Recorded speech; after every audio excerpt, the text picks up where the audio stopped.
Perkenalkan, nama saya Francisca Angelita Fbana dengan nomor NIM 1903030081, mahasiswi semester 3 kelas C. Video ini dengan maksud pemenuhan tugas mata kuliah Perubahan Sosial Budaya. Di video ini saya akan memberikan pandangan teori fungsional tentang perubahan sosial. Tidak ada teori yang lahir tanpa dipengaruhi oleh teori lain sebelumnya. Pengaruh suatu teori sosial terhadap teori sosial yang muncul kemudian apabila teori sosial yang dirumuskan mengikuti sebagian kerangka konseptual dan teoritis teori sosial sebelumnya atau mengcounter teori sosial sebelumnya. Bermula dari asumsi bahwa struktural fungsionalisme mengalami kritik yang begitu tajam dan antropolog mulai melihat-lihat sekitar untuk menemukan alternatif-alternatif baru, dan salah satu yang ditanggapi cepat adalah model konflik. Semenjak masa-masa pemikiran teoritis yang berasumsi tentang model uh, konflik, tentang model harmoni dan equilibrium, para antropolog mengenal dua model konflik, ya. Yang pertama, model konflik yang non Marxian, dan baru 3 dekade yang lalu muncul pendekatan Marx, ya, dalam disiplin antropologi. Secara historis, pendekatan tindakan sosial dapat diruntut dari pendekatan struktural fungsionalisme, di mana Durkheim yang kemudian diadaptasi oleh Radcliffe Brown yang kemudian mendominasi antropologi sosial selama beberapa dekade. Katakanlah hingga tahun 1960, meskipun pada masa kini masih banyak antropolog yang berpikir dengan teori dalam pendekatan tersebut, ya. Dalam uraian ini, struktural fungsionalisme atau sosial struktural, maka yang dimaksud adalah masukan tipe materi konflik dari Coser dan Gluckman setelah ketidakstabilan untuk menggantikan struktur fungsionalisme jika mengaju protes dengan alasan sebagian besar yang berkaitan dengan peranan sejarah dan citra antropologi sebagai ilmu pengetahuan, dengan membedakan normatif dan pragmatik, pemahaman bahwa struktur fungsional itu memandang ketidaksetaraan sosial sebagai hierarki berjenjang dari status peran individual. Mereka meyakini bahwa individu berbuat lebih dari sekedar merespon tekanan sosial struktural. Mereka memandang individu sebagai makhluk yang inovatif dan manipulatif, dan struktur sebagai cair dan berubah, ya. Secara historis, pendekatan tindakan sosial dapat dituntut. Struktur fungsional tentu saja membicarakan mengenai gagasan kekuasaan, meskipun perhatian publik pada isu itu sangatlah singkat ketimbang isu-isu yang lain, ya. Kesimpulan umum yang dibangun struktural fungsionalisme lainnya bahwa penggunaan kekuasaan secara kekerasan bukanlah alat yang mampu menghasilkan ketertiban sosial, karena kekerasan itu sendiri yang menimbulkan gejolak atau kekacauan. Jadi untuk memahaminya dan mencapai masyarakat yang stabil itu diperlukan sumber keteraturan sosial di tempat lain. Struktur fungsional mulai mengalami kemerosotan dari tahun 1960-an hingga 1980-an. Namun pada tahun 1880, pada upaya besar untuk menghidupkan kembali teori ini dengan judul baru, yaitu neofungsionalisme.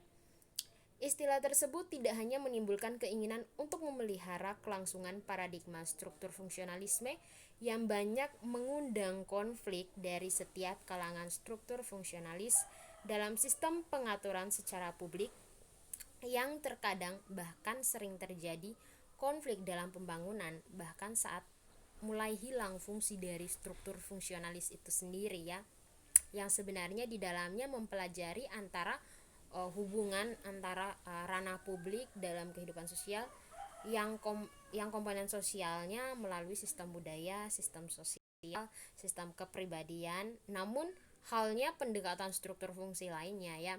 Teori fungsionalisme struktural adalah suatu bangunan teori yang paling besar pengaruhnya dalam ilmu sosial di abad sekarang. Tokoh-tokoh yang pertama kali mencetuskan fungsional ini yaitu Auguste Comte, Emile Durkheim, dan Herbert Spencer.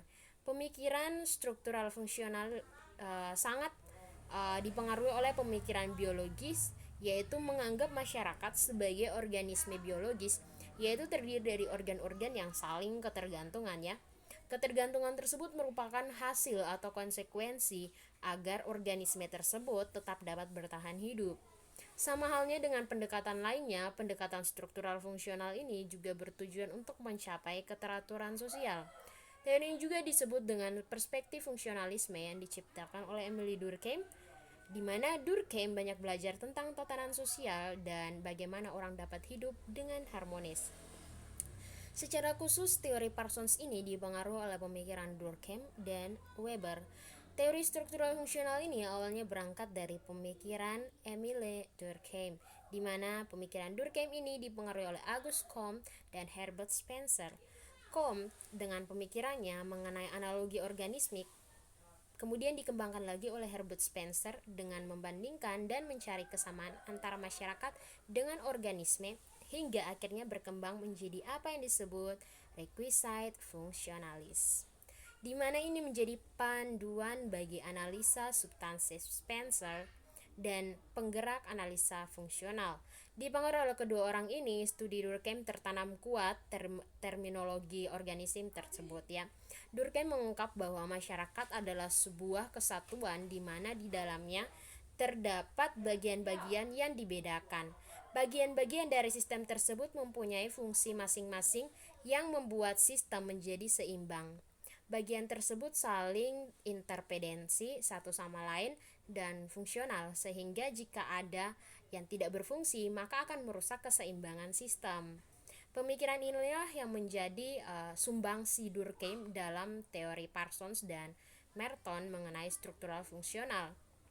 Selain itu, antropologis fungsional Malinowski dan Radif Kilborn juga membantu membentuk berbagai perspektif fungsional modern. Dan selain dari Durkheim, teori struktural fungsional ini juga dipengaruhi oleh pemikiran Max Weber. Secara umum, dua aspek Weber yang mempunyai pengaruh kuat. Yang pertama adalah visi substansif mengenai tindakan sosial, dan yang kedua adalah strateginya dalam menganalisa struktur sosial. Pemikiran Weber mengenai tindakan sosial ini berguna dalam perkembangan pemikiran Parsons dalam menjelaskan mengenai tindakan aktor dalam mempresentasikan keadaan. Seperti dalam teori fungsional bahwa analisis yang dikemukakan oleh Robert King Martin tidak dapat dipahami apabila kita belum membaca teori struktural fungsional dari Talcott Parsons ya. Menurut teori struktural fungsional seperti yang dikemukakan Parsons bahwa masyarakat akan berada dalam keadaan harmonis dan seimbang bila institusi atau lembaga-lembaga yang ada dalam masyarakat dan negara mampu menjaga stabilitas pada masyarakat. Struktur masyarakat yang dapat menjalankan fungsinya dengan baik, dengan tetap menjaga nilai dan norma yang dijunjung tinggi oleh masyarakat, maka hal ini akan menciptakan stabilitas pada masyarakat itu sendiri. Teori fungsionalisme struktural yang dikemukakan oleh Robert Camerton ternyata memiliki perbedaan apabila dibandingkan dengan pemikiran pendahulu dan gurunya yaitu Talcott Parsons. Apabila Talcott Parsons dalam teorinya lebih menekan pada orientasi subjektif individu dalam perilaku, maka Robert menitik beratkan pada konsekuensi-konsekuensi objektif dari individu dalam perilaku. Salah satu kritik yang dilontarkan pada teori ini adalah bahwa teori ini terlalu terikat pada kenyataan masyarakat pra-industri. Padahal struktur dan fungsi di dalam masyarakat kontemporer sudah banyak berubah ya. Hingga kemudian pertengahan abad fungsionalisme menjadi teori yang dominan dalam perspektif sosiologi ya. Teori fungsional menjadi karya Talcott Parsons dan Robert Merton di bawah pengaruh tokoh-tokoh yang telah dibahas di atas. Sebagai ahli teori yang paling mencolok di zamannya, Talcott Parsons kemudian menimbulkan kontroversi atas pendekatan fungsionalisme yang ia gulirkan. Parsons berhasil mempertahankan fungsionalisme hingga lebih dari 2,5 abad sejak ia mempublikasikan The Structure of Social Action pada tahun 1937. Dalam karyanya ini, Parsons membangun teori sosiologinya melalui analytical realism. Maksudnya adalah teori sosiologi harus menggunakan konsep-konsep tertentu yang memadai dalam melingkupi dunia luar.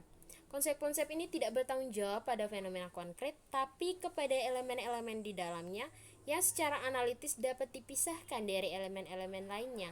Oleh karenanya, teori harus melibatkan perkembangan dan konsep-konsep yang diringkas dari kenyataan empirik, yang tentunya dengan segala keanekaragaman dan kebingungan-kebingungan yang selalu menyertainya. Dengan cara ini, konsep akan mengisolasi fenomena yang melekat erat pada hubungan kompleks yang membangun realitas sosial. Keunikan realisme analitik Parsons ini terletak pada penekanan tentang bagaimana konsep abstrak ini dipakai dalam analisis sosiologi, sehingga yang ia dapat adalah organisasi kompleks dalam bentuk sistem analisa yang mencakup persoalan dunia tanpa terganggu oleh detail empiris. Sistem tindakan kemudian diperkenalkan Parsons dengan skema agilnya yang terkenal, di mana Parsons meyakini bahwa terdapat 4 karakteristik terjadinya suatu tindakan. Yang pertama adalah adaptation, goal attainment, integration, dan latency. Sistem tindakan hanya akan bertahan jika memenuhi 4 kriteria ini. Dalam karya berikutnya, The Social System, Parsons melihat aktor sebagai orientasi pada situasi dalam istilah motivasi dan nilai-nilai ya. Terdapat beberapa macam motivasi antara lain kognitif, katektik, dan evaluatif. Terdapat juga nilai-nilai yang bertanggung jawab terhadap sistem sosial ini, antara lain nilai kognisi, apresiasi, dan moral. Parsons sendiri menyebutkan sebagai modus of orientation ya. Unit tindakan oleh karenanya melibatkan motivasi dan orientasi nilai dan memiliki tujuan umum sebagai konsekuensi kombinasi dari nilai dan motivasi tersebut terhadap seorang aktor. Karya Parsons dengan alat konseptual seperti 4 sistem tindakan mengarah pada tuduhan tentang teori strukturalnya yang tidak dapat menjelaskan bahwa perubahan sosial